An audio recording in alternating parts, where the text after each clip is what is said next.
yene emeba wa no emeba wa no na se de emeba wa yi omo amowa mampon sei na omo ya de ke hunu yi na ka emeba wa yi omo ba ye na ko ma hye sentale enti ene wanwan nanso ye nuanem emeba wa ni e ofa asinim yi omo si da bi aye omo ni bresam ejeba ene emra enananom kan ye no omo edi so ye ko ne ko bisa ye nuanom emeba wa yi asɛm a aya omo so kakra omo ede ema yen na awo Adom TV so me nua ma no ema ho afefo no ye mo akwa baba Adom TV so ya je so pa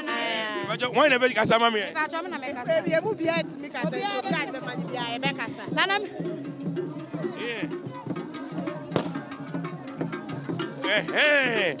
where the guy where the you better say from Lambos Chief Justice ano de agro no Chief Justice akwala wa no de Frank Ekechio otufu o se tutu no mo ka se abira ohene ekwo eye nsema no na ge se yo no ani mo ga we dia we dia be ko yenu anu baba wa ona se ababa wa ya munu sa ye ba ya ho sei awo aya enye asamketu o mo ka se mre bi a otukwa so Asante Mamponghene ekwo honum no won na de ayikwa she aye na yisam ema aye yeke ye ba ye ma hiso na ema no o ma serious pa abede mo ma ye kembe sei na mo si ba no ye ngai chei mo mo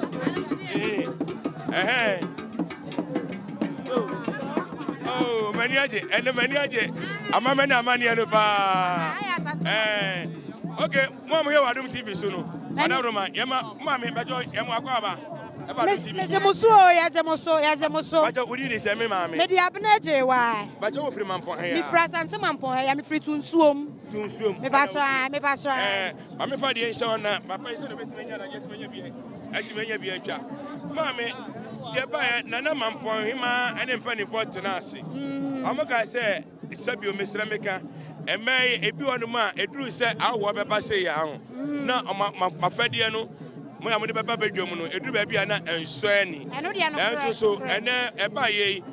me hwe se ne ma ho fa masiti yi mo de anidie ne obodi amom ede beti na ma mo ye sa de madawroma oh Asante Mamponghene ye kura se wo free ma wo se ye kura ntiti ye wom enti ye mpanifo ye beto wo no mo antre ensa enti ye de enim se ye nananom wa ye kata ye husie e de beta o mati na efi se ye nyini duru se no ene ma se nyina ye hu bi da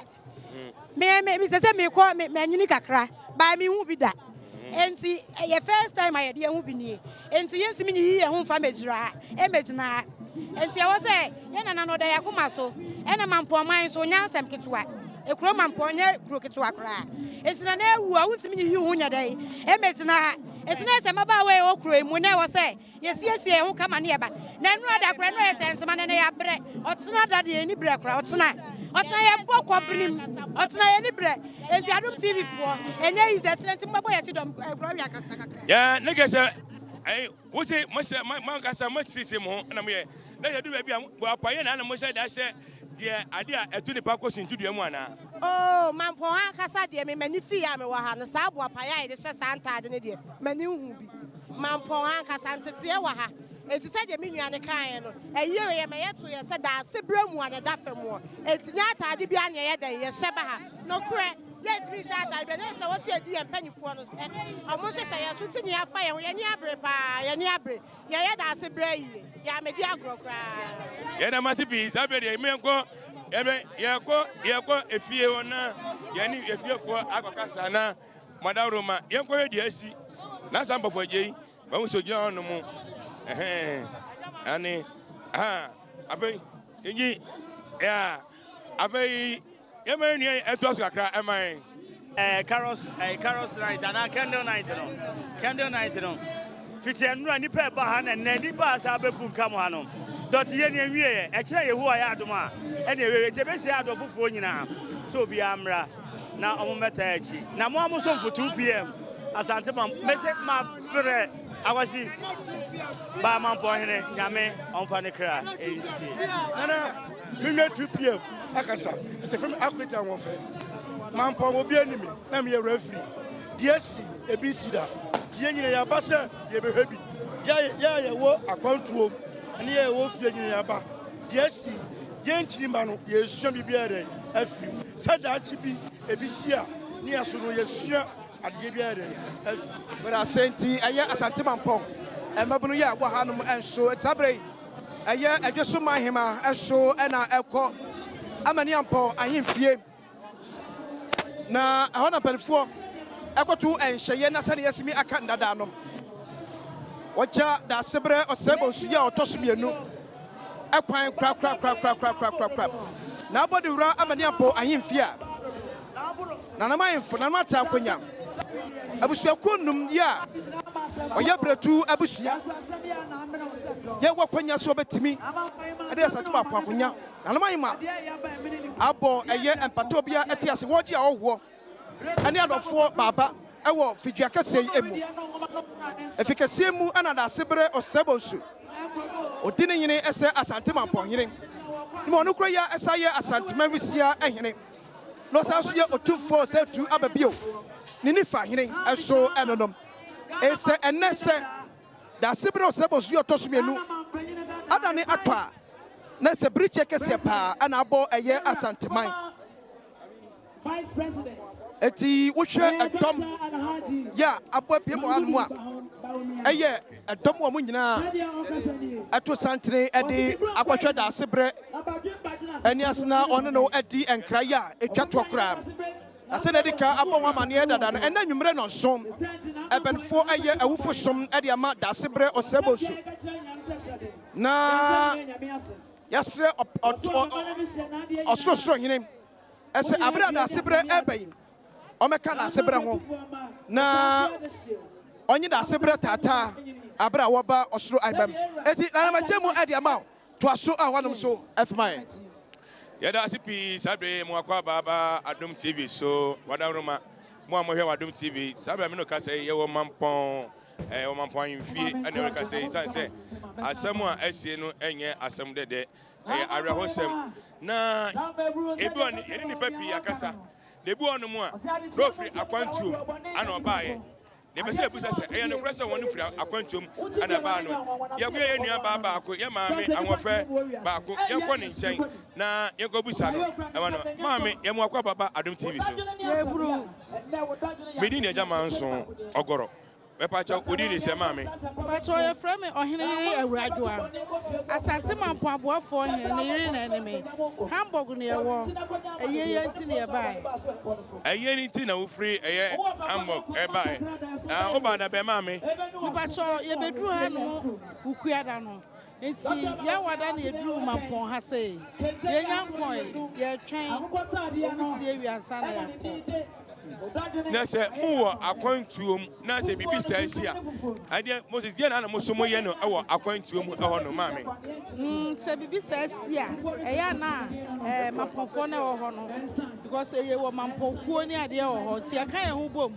ni agigi to ye ba ye de abebo nso a no mo sa mo eda se se o to nya bre ede amaye ewo Adom TV so why yo me so me da mase yeke yenko nananom na ye ko nananom so atrase ye wura fie ho ye wura fie wankasa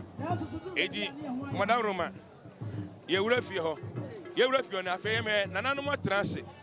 ye hwe nananom atrase ti mu amohwe wo Adom TV abontin ye gira bontin ye mamafo pi ye hu mo wo bontin de koso na wo bontin ye wura fie ni ye me nananom atrase ewo fie ade omo atrase ye nem bedi nkomo ye bebusa wo mo madaroma eji sabre ne ye mra ye memehwe madaroma nananom ya madaroma omo so atrase ewo efie se de unja bontin ye wo bontin enipa ye tutu ogu ya tumoni atunu eji sabre ye wura mu mo amohwe wa se ni na no madaroma munya mo hese no etimo mo ye nananom na atrase a mo so mo hwe omo ewo ayino National House of Chief President and Edru Hanuma or Chiana Nanum or Chia Womuno Ani sabre yeguso Wadauruma ani yeguso Jemedi ayedi eko okay sabe yenko na say abofo yemo na yenko tie domoso dia omoso ede ebrayen ego na say abofo yemo na yenko tie yenko so eti masom ewa ha na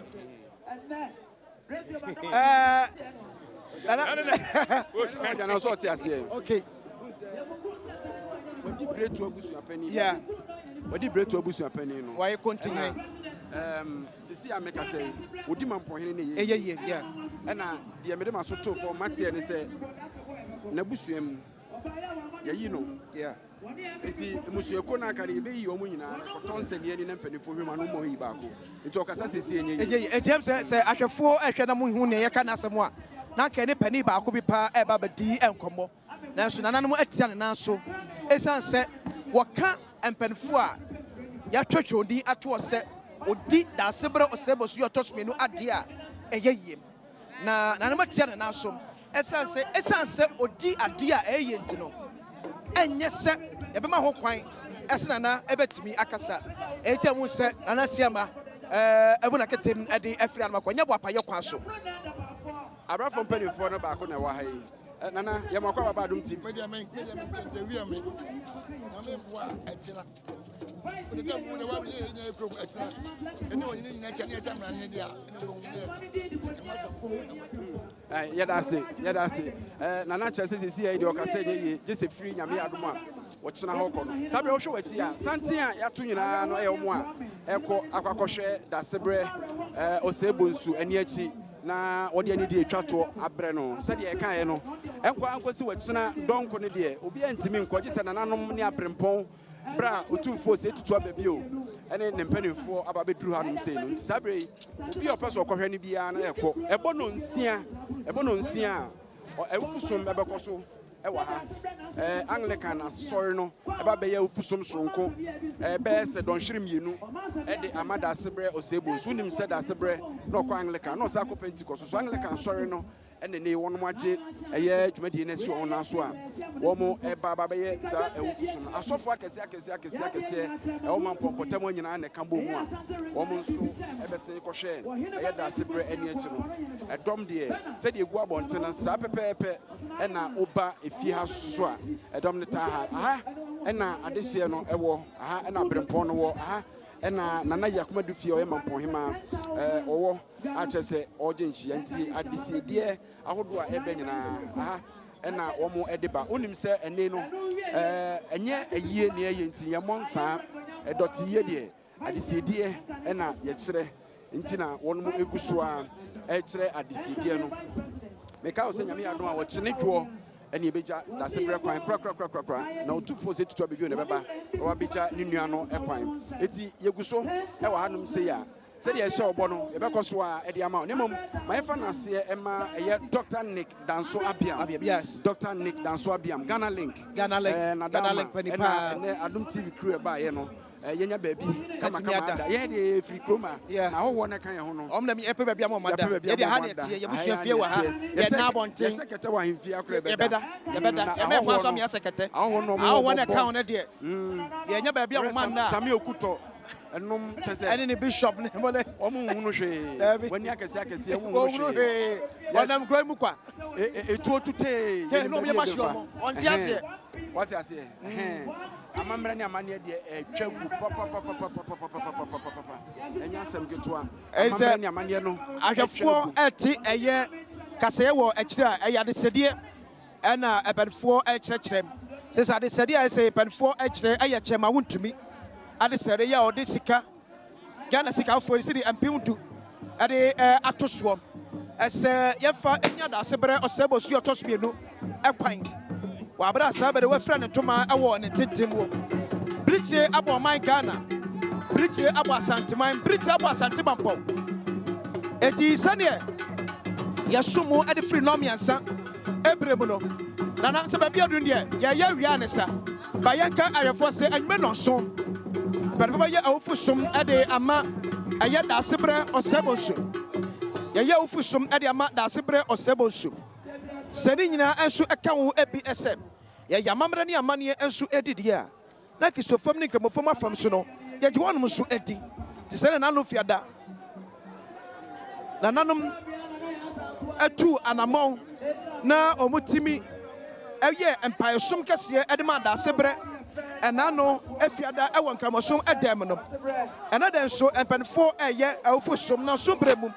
sɛde obi wɔ yɛ awufosom ɛde ma no yɛyɛ bisa pɛpɛpɛ ɛde ama Dasebrɛ Osebonsu yɛ ɔno nso ɛtɔ so mmienu na bɛnya ɛyɛ twafoɔ nyene ɛwɔ hanom yɛ mesrɛ kwan na mene nana adi nkɔmmɔ ɛti National House of Chiefs. Nana yɛbɛda ase amu akwaba ɛde aba Adom TV so yɛnya Adom birikyire ɛna abɔ asanteman abɔ asante mampɔn nananom yɛsua no deɛ na afiri mu adesua yɛfa firi mu no sɛ ɛbɛyɛ mfie bɛsɛ duɔkron num saa deɛ asi wei ɛhu bi wɔ ha nti ɛyɛ ade foforɔ ma yɛn nyinaa nti amanneɛ ne amammerɛ bi a yɛyɛ wɔ ha no ɛyɛ adesuadeɛ ɛde ma nkyirima a yɛwɔ ha yi sɛ yɛn nso yɛbɛsua yɛnkasa bi si bi ba a yɛho kwan a yɛde bɛfa so eti yɛhwɛ amammerɛ ne amanneɛ yi a ɛtwa gu sɛ ne yɛka nyinaa ne sɛ asante yɛ ɔman asante yɛ ɔman nkyirima nso wɔ hɔnom kwa bɛ ne yɛfa so asaa amammerɛ ne amanneɛ yi ɛne yɛhyɛ mikana ne bɛtumi aso nkyirima so na ɔkyena bi obi a matwama mfiri wɔ ɛde mɛtumi aka ne sɛ ɛsɛ sɛ yɛsua yɛnom bi bebree hɔ a yɛsua firifie nti sɛ aban no bɛyɛ yɛ mmoa na yɛde kurom kasa akyerɛ yɛn nkwalaa no na yɛakyerɛ fie amanneɛ ne amammerɛ no a ɛbɛma yɛn nyinaa yɛsua na mpanimfoɔ ni hɔ a nkwalaa no atuma werɛ asante mampɔn atwerɛ adeɛ deɛ na ɛde kae Dasebrɛ Osebonsu yɛ ɔtɔ so mmienu Dasebrɛ deɛ nneɛma bebree na ɛbɛtumi de aka no Dasebrɛ akokoduro ne nyansa ne nwomasua ne mmɔdemmɔ sɛbɛ ne no nkorɛka ne nyinaa yɛ adeɛ a yɛbɛtumi de akae Dasebrɛ na mpo yɛnsusu sɛ biribi sɛ ɛbɛtumi asi nti ama yɛn nyina koraa no yɛabɔ pisa a yɛhu deɛ ɛyɛ yɛn ebi a obi ɛrehwɛ yɛn na da yi a yɛka asante mampɔn akonya a ebi ɔnhyɛ da nte aseɛ asante mampɔn akonya di a ɛdi mu ɛwɔ asantema mu ɛne sɛ asante mampɔn akonya yɛ silver stew asantema mu ha nyina na ɛtɔ so mmienu woyi sɛbi yɛwɔ otuufoɔ akonnwa firi hɔ a asante mampɔn akonya na ɛtɔ so a sɛbi amammerɛ ne mmara nyinaa agye ato a wosesa no baabi a ɛnyɛ yi na na yɛbɛda ase enti ɛyɛ daamahene yɛ no kɔyɛ na sa ɛyɛ asante mampɔn twafoɔ hene ɛna mote sɛ ne no ɛtwetwe nkɔmmɔ ɛno ne nyinaa ɛyɛ nananom ahemfo yɛ a ɛwɔ asante mampɔn hanom ɔmo a na egu so ɛna ɔmo edi nkɔmmɔ ɛsɛ nananom ɛka bia ɛyɛ yie nananom ɛkasa a ɛyɛ yie ɛto wohwɛ ɛyɛ ɛdɔm yɛ a abɔ santene ɛwɔ hanom a asante mampɔn hene nadaroma eti na ne yɛ nyina bɛpem ɛwɔ ahanom yi nananom ahemfo bɔ ɔmo aba nyinaa ɛne sɛ yɛkyerɛ ɔdɔ ɛde ama asanteman yɛkyerɛ ɔdɔ kɛseɛ ɛde ama asante mampɔn yɛkyerɛ ɔdɔ kɛseɛ ɛde ama ɔman Ghana asanteman ni ta kɔkɔɔ kɛseɛ so paa ɛsiane sɛ nea ɔtɔ so mmienu yɛ a ɔte tumfo ɔsɛ tutu aba bio ne nsa nifa so ɛna nan wɔte nananom ɛwɔ akura yi enti ɛnyɛ ade ketewa ɛna ato asanteman asɛm kɛseɛ paa na ato asanteman atwi na nipa bi a ɛnyɛ yiem tuma na so sɛ nananom afira wɔn ntoma ɔwɔ ne tuntum mu ne kɔkɔɔ mu a sɛbi ɛnyɛ n'ahogoro so ɛnyɛ ne fa ɛyɛ fɛ yɛn tia asɛm kɛseɛ na ato yɛn so na mpanimfoɔ ɛm yɛsua abakɔsɛm ɛde afiri mu sɛde ka aboɔ ma ne dada nom ɛyɛ kɛseɛ a ɛkɔ so yɛ dɔte yɛ yɛde ama Dasebrɛ Osebonsu yɛ ɔtɔ so mmienu bɛsɛ mfinhyia bɛsɛ ɔhanie yɛhunu bi saa ɛwɔ asantema mu na sɛ ɔtwe abakɔsɛm keka abakɔm sakra ɛkɔ akyi nso a asante mampɔhene Dasebrɛ Osebonsu yɛ ɔtɔ so mmienu ɛna atena sikadwetɛ akonya so akyɛ yie paa ɛsɛ so atena akonya so bɛsɛ mfinhyia aduonu nkron 29 years ɔno ɛna ɔde ɔpem soɔ asantema nyinaa wuro tumfoɔ sɛ tu aba bio esi sikadwa akonya so eye afia pem ahankron adwokron enkrom wabra asantema atwire eye asantema wura opokuware eti edi breka sepa ana na akọ edi ama eye asantema kase e wa Adom enche yede yedwumade no ebe na wi ebekọ so nanan info agoto atwi enkomo nanom edi komo na sebsum ekakam no se wohwe betemu a eye Asante Mamponghene Nana Ajakuma defie ya otosumienu ene nana info ati enkunyam ya oji adesedie emeyede akwakosie eye dasebre osebosu ya otosu emienu serika kadada no ene enya nsuabo ana yebo ye kire bia no eye adesedie ene ye kire ade ama nana ba menyam efama menwano ntoso ewo honom ya sabe masomu ewo hanom me did jama so ogoro oye ba ko pe me mo akwa baba Adom TV so ye ha bi say ka say de ye wo aye Asante Mamponghene ayinfi ana o sabe eni padodo na ba asofo no mu bi aba sofo no bi ko na ba asumu ba no ba na ye hia ye nuan be ma ba ko a o ye sofo prophet ye be ko ye be se hu onipa ye be se ye ne kasa sofo ye mo akwa baba Adom TV so me so wo de me ni jama so sofo ma chodin e de se wada roma me dia ne babo no kwa for prophet Kingsley Jamfi prof wo de se me Adom TV for hwe o Nana Mamponghene sofo ba choni nkaka oh Mamponghene de me ne na ne Mamponghene sebi Mamponghene de me ne ko na kra na madam papa preko pa me ne kan so musem I say enani ni no ma mete say asem kesese ato ye wura da fom na o twena me ba ye se de me ye bia enen so na ja ye Canada achi e wo se me ba na me beta me nua ba achi na ja wo si ne wo fa me ba ya na say Mamponghene nti na me wa ne Mamponghene eni nti na me wa sofo edawa se gya ba ye unu no masofo no mu pi aba awanumi wo so edawa se so nya akwanya so ba Adom TV so mo musu ehun se so ba amen ene sabe aya sofo unyame nipa aya bible papa yi me se na amanfo ati ne nkapa won se na midi kaka che no omo tra se aba ha se no enye ne amanfo bi atena se awo hanom na uti se nananom omo anu ebetimi a ye kɔ ne nananom bi enkwetwe nkomo aha ye kɔ na nananom enkwetwe nkomo kakra awo ho na sene modawroma nananom awo ha ne de legese etimi no mo akwakwetwe nkomo kakra na omo etimi ehu zabe na sabofo ye awo ha eje ewe ya freya India for me ansa India for me ansa ne gina ha na when na sabofo je ana bedi mema no na mo amohwe e wono na asem a obeka ansa ne ewura ye nyina na etibidi baje ma homi kakra eti ye beda mo ase de wo mu ni se doti ye ni enwie afekwa na edu ne pompon so wo kyena ne da na nkasa a che se krobia refrasa Mamponghene santema wura ebeba no ba behwe ne nua keto no ene achi na woja ne kwan krakra na wo kyena eniuma wo do ebekɔ so ewukroma na nya asem keto a je so ɔkɔ so ahwe Adom TV na ye de nyina abrɛw ade ba ko wo mu ne se opem so oba ebehwe eye ne nua kuman ene achi ewia nananom ahemfo a wonom wo Mampo Traditional Council a wo suai kire da se be nyina be suai anadwo no e de akire no ansa no mapagya ade na akɔbɛn mu na wakwa akɔgya no kwan ena nwumre so esene ne se nonso asom ebekɔ so esum bɛkɔ awufu sum bɛkɔ so e de ama eye da se be yesu besom ye de ye kroma yesu besom ewo ama hwɛ sɛ bibia bɛ kamanti ye bɛda mo ase na ye de mo asi ye de wase ti ochina no pa ewo badwam live ye de bɛkɔ so bia wɔn bia ɛbɛbrɛ bɛkɔ benyi ofidie emfamfiri anom ochina wia enso ye sa agyina mu enso sa wɔ hanom sa Adom TV ye bɛka to sɛ ye wɔ asoye ma me fa we sie fama kyɛ yame Adom a ɛkwanya be ma ye no mampɛna da akofo bɛkasa wunim sɛ mampɛna da akofo the classmate ɛno no when they go school free omon ko da abrem edi nyini ye ama aja asame ba ye omampani da akofo asame ha na enam no ka se owo kroi mu abakuma se oba nra yame Adom abeba ha na yame Adom a omampani da akofo enu we kan se bi ɔkyɛ nyame adom a enwa fidie nto emfiri adom